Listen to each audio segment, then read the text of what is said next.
en el poal. En el tardor, carabasses, carabasses petites i grosses. En l'hivern, el col. És bona. Sí.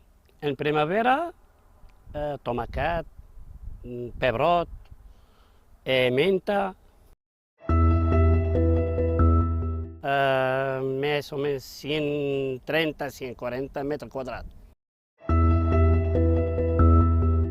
A manual.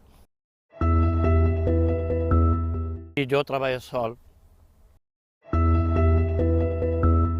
De la sàquia.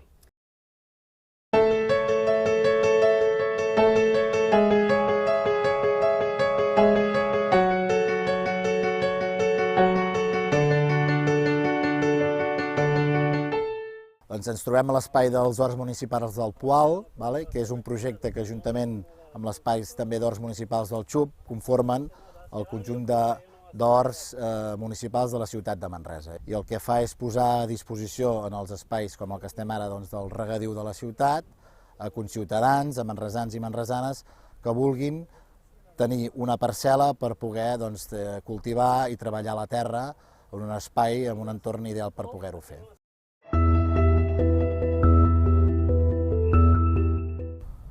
Un dels avantatges que també veiem en aquest projecte dels horts socials és la integració de diferents determinats extractes socials de la nostra ciutat.